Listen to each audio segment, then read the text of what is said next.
आता चर्चाही झाली आहे. नाही, मधल्या काळामध्ये गोकुळच्या काही दूध संस्था अवसानात गेल्या, त्याच्या संदर्भात तक्रारी झाल्या होत्या. आम्ही आज सुप्रीम कोर्टानं निर्णय दिलाय की 90 दिवसात निवडणुका घ्याव्यात. आता या 1100 आणि 1300, आता त्यांनी 1300चा आकडा सांगितला मला, तर या 1100 संस्था ह्या आता सद्यस्थितीत कायदेशीर दृष्ट्या लिक्विडेशन मध्ये आहेत. त्यामुळे या संस्था मतदानाला येणार नाहीत.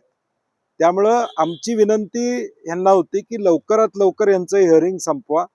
समजा सुप्रीम कोर्टाच्या निर्णयाप्रमाणे 90 दिवसात जर इलेक्शन लागली तर या 1100 संस्था मतदानाला आल्या पाहिजेत, ही आमची प्रामुख्यानं भूमिका आहे. म्हणून आम्ही आज त्यांना विनंती केली की हे हिअरिंग लवकर संपवा, निकाल लवकर द्या, जेणेकरून या 1100 संस्थांच्या मताचा अधिकार अबाधित राहील.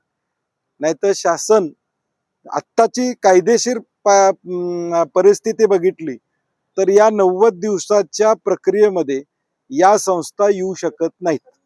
या 1100 संस्था मतदानाला येऊ शकत नाहीत कायदेशीर बघितलं तर.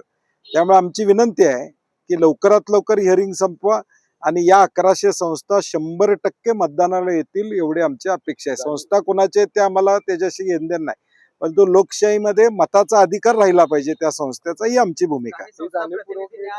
प्रशासकांची देखील भेट घेतली आणि गेल्या 15 वर्षातल्या कारभाराची चौकशीची मागणी किंवा माहिती मागवलेली आहे. आता काय ते महायुतीत काय काय चाललंय तुम्हाला माहित आहे. तिथे 2 गटातले वेगवेगळे वाद त्या ठिकाणी चालू आहेत आणि म्हणून आमची विनंती एवढीच आहे की लवकरात लवकर निवडणुका घ्याव्यात, या 1100ला न्याय मिळावा, ही आमची प्रामाणिक भूमिका याच्या पाठीमागची या ठिकाणी.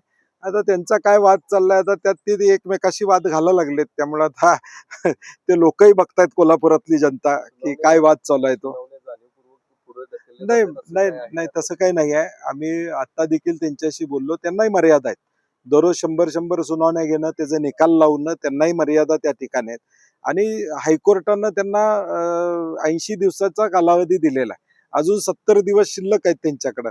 या 70 दिवसात त्यांचा निर्णय लागेल अशी आम्हाला खात्री आहे. 90 दिवसांपेक्षा अधिक टाइम मागण्यासाठी सर्वोच्च न्यायालयात जाणार आहे. नाही नाही, हे 1100 संस्था मतदानास पात्र करायचे असतील, यांचा हक्क अबाधित ठेवायचा असेल तर या 90 दिवसात होईल असं मला काय वाटत नाही.